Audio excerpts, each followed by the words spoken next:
నమస్తే అండి. ఈరోజు బాలా త్రిపుర సుందరీదేవి ఆవిర్భావం గురించి చెప్పుకుందాం. భండాసురుడిని సంహరించడానికి అమ్మవారు చిదగ్నిగుండం నుంచి వచ్చిన విషయం మనకి తెలిసిందే.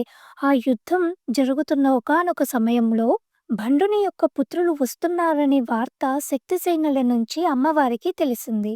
సరిగ్గా అప్పుడే అదే సమయానికి అమ్మవారి యొక్క హృదయం నుండి ఒక శక్తి బయటకు వచ్చింది. ఆవిడే బాలా త్రిపుర సుందరి. ఆ తల్లి రూపం ఎలా ఉందంటే నవవర్షప్రాయం అంటే 9 ఏళ్ల వయస్సుతో, 4 చేతులతో, 2 చేతుల్లో పుస్తకం, జపమాల, మిగిలిన 2 చేతులతో వరదహస్తం, అభయహస్తాలతో ఉండి, కల్హారం అనే ఒకానొక కమలంపై కూర్చుని, ఎర్రని కాంతులతో మెరిసిపోతున్న రూపం బాలా మహా త్రిపుర సుందరి రూపం. భండుని యొక్క పుత్రులు వస్తున్నారన్న వార్త విన్న బాలా త్రిపుర సుందరి, నేను యుద్ధకీలి చేస్తా అంటూ అడగగా లలితాంబిక ముచ్చటపడి తన శ్రీచక్ర రథం నుండి ఒక రథాన్ని బయటకు తీసింది. బాలాంబికకు ఇచ్చిన రథం పేరు కర్ణీ రథం. ఇదొక విశేషమైన రథం. 30 మంది రాక్షసులు భండాసురుని కుమారులు. వారి పేర్లు చతుర్బాహుడు, చకోరాక్షుడు, చతుశిరుడు, వజ్రఘోషుడు, ఊర్ధ్వకేశుడు, మహామాయుడు, మఖశత్రువు, మఖస్కంది, సింహఘోషుడు, సురాలకుడు, అంధకుడు, సింధునేత్రుడు, కృపకుడు, కృపలోచనుడు, గుహాక్షుడు, గండ్రలుడు, చండవర్ముడు, యమాంతకుడు, లడ్డనుడు, పండసేనుడు, పురుజిత్తు, పూర్వమారకుడు, స్వర్గశత్రువు, స్వర్గబలుడు, దుర్గుడు, స్వర్గకంటకుడు, అతిమాయుడు, బృహన్మాయుడు, ఉపమాయుడు, మొత్తం 30 మంది. తండ్రితో సమానమైన ప్రతాపం కలవారు. ఇంద్రుడు మొదలైన దేవతల జుట్టు పట్టుకుని ఈడ్చుకొచ్చి తండ్రి అయిన భండాసురుని కాలి దగ్గర పడేసిన వారు వీరు. సామాన్యులు కారు.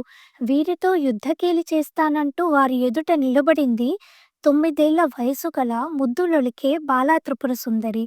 అప్పుడు ఆ తల్లి నారాయణాస్త్రాన్ని ప్రయోగించింది. ఆ అస్త్రాన్ని ప్రయోగించిన వెంటనే భండపుత్రులు తెచ్చిన సైన్యం అంతా దహనమైపోయారు.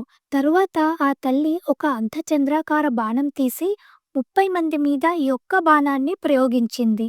ఆ బాణానికి అందరూ చనిపోయారు. ఈ విధంగా బాలా త్రిపుర సుందరి 30 మంది భండపుత్రులను సంహరించింది. బాలాదేవి రథం కూడా చాలా విశేషమైన రథం. శ్రీచక్రంలో బిందువు, త్రికోణం, అష్టత్రికోణం వరకు ఉన్న భాగం బాలాదేవి స్థానం. సరిగ్గా అటు ఇటు శ్యామల, వారాహిలు కూడా ఉంటారు. ఆ భాగం చాలా ముఖ్యమైనది. శ్రీ విద్యకి బీజ విద్య బాలా విద్య. చెట్టు యొక్క మొత్తం శక్తి బీజంలోనే కదా ఉంటుంది. బాలా విద్య ఒక పరిపూర్ణ విద్య. బాలా త్రిపుర సుందరి ప్రధానంగా ప్రాణశక్తి రూపిణి. లలితాదేవి హృదయం నుంచి వచ్చిన ప్రాణశక్తి ఈవిడ. ఈ తల్లి కర్ణీ రథాన్ని 1000 హంసలు నడుపుతున్నాయి. 1000 హంసలంటే శ్వాసలు. బాలామంత్రాన్ని శ్వాసతో జపిస్తే చాలా విశేషమని శ్రీవిద్యా ఉపాసకులు చెప్తుంటారు. ఈ తల్లి జ్ఞానాది దేవత మరియు ప్రాణాది దేవత. బాలా ఉపాసనలో ప్రధాన బీజాలు 3 ఉన్నాయి.